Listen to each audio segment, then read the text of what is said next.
جامعہ جامعہ اے میرے جامعہ، اے میرے جامعہ جامعہ جامعہ اسلامیہ تعلیم الدین ڈابھیل اپنے معیار تعلیم کی وجہ سے عالم اسلام میں ایک منفرد شناخت قائم کیے ہوئے ہے۔ 16 ایکڑ قطع اراضی پر قائم اس جامعہ میں فی الوقت 850 منتخب طلبہ ایک خاص تعلیمی نظام کے تحت زیور تعلیم سے آراستہ ہو رہے ہیں۔ جامعہ کی تاریخی درسگاہیں، مختلف علوم پر 40,000 کتابوں اور نادر مخطوطات سے مزین اس کی لائبریری، ہزاروں مصلیوں کا روحانی مرکز، اس کی عالی شان مسجد،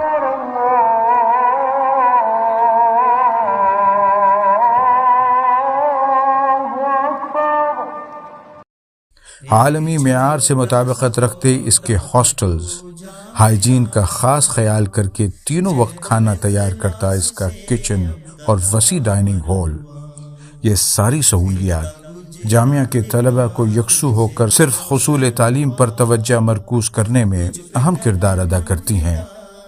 لیکن یہ 120 سال قدیم ادارہ یوں ہی نہیں اس مقام تک پہنچا، بلکہ اس کے بنیاد گزاروں نے اسے اس مرتبے تک پہنچانے میں اپنی زندگیاں صرف کر دیں۔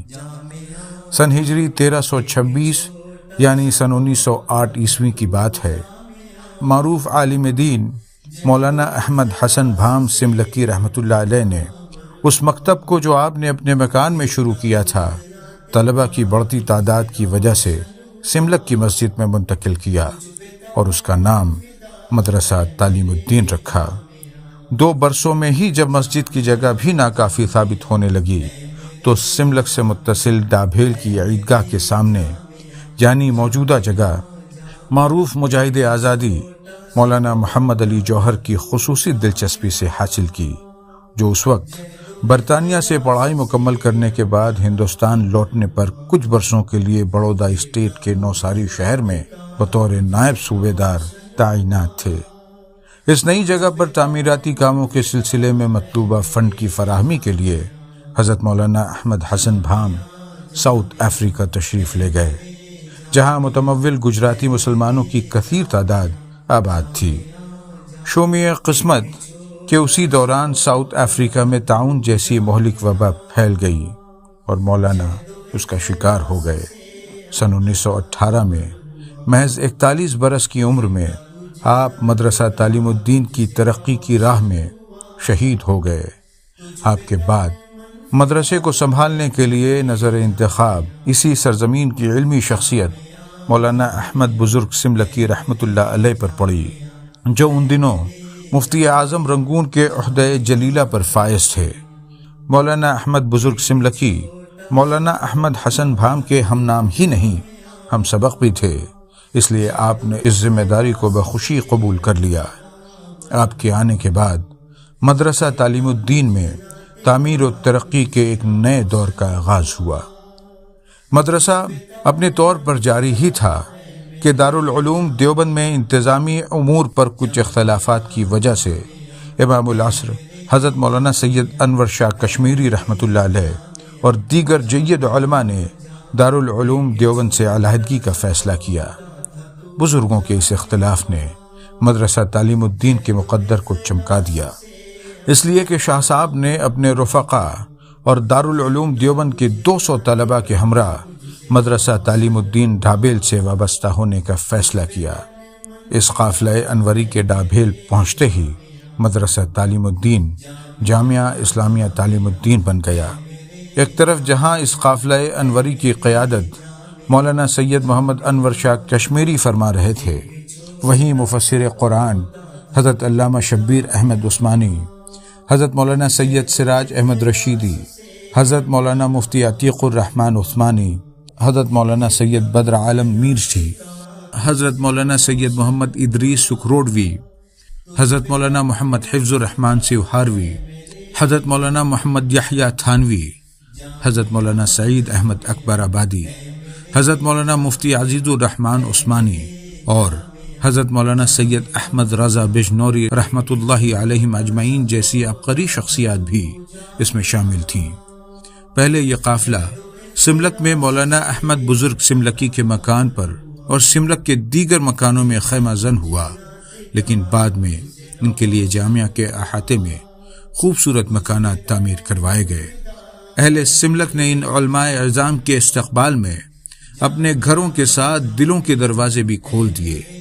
ان کی اس قدر توقیر کی کہ شاہ صاحب کو کہنا پڑا کہ جیسی محبت اور مہمان نوازی سملک والوں نے کی ویسی اور کہیں نہیں ملی۔ ان اصحاب فضل و کمال کے آنے سے جامعہ کے در و دیوار سے علم کی کرنیں پھوٹنے لگی۔ اسے بجا طور پر رشک بغداد یا دارالعلوم دیوبند ثانی کہا جانے لگا۔ علماء کرام کی اس کہکشاں نے جہاں جامعہ اسلامیہ تعلیم الدین ڈابھیل میں تدریسی سطح پر علمی خدمات پیش کیں، وہیں قلم کے میدان میں بھی زبردست علمی سرمایہ تخلیق کیا۔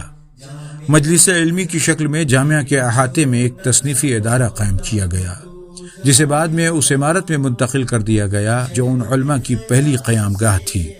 شاہ صاحب کی بیشتر اہم کتابیں یہیں سے شائع ہوئی۔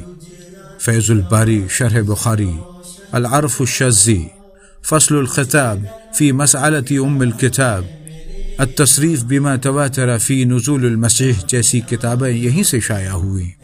شاہ ولی اللہ محدث دہلوی رحمہ اللہ کی شرح آفاق کتاب ازالۃ الخفاء عن الخلافۃ الخلفاء کا عربی ترجمہ یہیں ہوا۔ مجلس علمی کے اخراجات کی جملہ ذمہ داریاں مولانا محمد میاں سملکی اور ان کے بعد ان کے اہل خانہ نے اٹھائی۔ مولانا میاں محمد سملکی مولانا انور شاہ کشمیری کے وہی شاگرد ہیں جن کی شادی کی دعوت پر سب سے پہلے آپ سملک تشریف لائے تھے۔ اسی دوران ایسے واقعات پیش آئے جن سے جنگ آزادی میں جامعہ اسلامیہ تعلیم الدین ڈابھیل کا شاندار کردار بھی سامنے آتا ہے۔ سن 1930 میں نمک کے قانون کے خلاف گاندھی جی نے سابرمتی آشرم سے ڈانڈی کے ساحل تک ڈانڈی مارچ کا فیصلہ کیا۔ اس 388 کلومیٹر کے پیدل مارچ کا راستہ ڈابھیل کے قریب سے ہو کر گزرتا تھا۔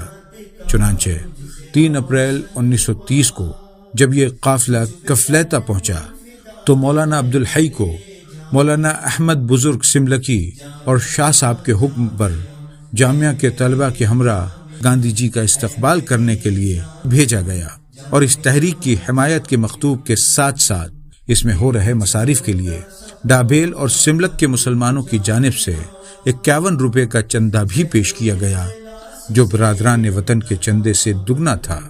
اس کے بعد جب جامعہ سے قریب دھامن گاؤں میں گاندھی جی نے قیام کیا تو حضرت مولانا انور شاہ کشمیری کے حکم پر مولانا مفتی عتیق الرحمن عثمانی اور مجاہد ملت مولانا حفظ الرحمن سوہاروی صاحبان گاندھی جی سے ملنے پہنچے۔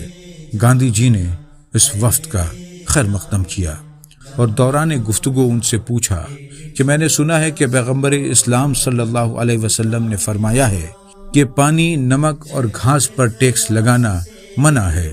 تو جواب میں انہوں نے تصدیق کی، جس پر گاندھی جی نے ان سے درخواست کی کیا یہ بات تحریری شکل میں مل سکتی ہے۔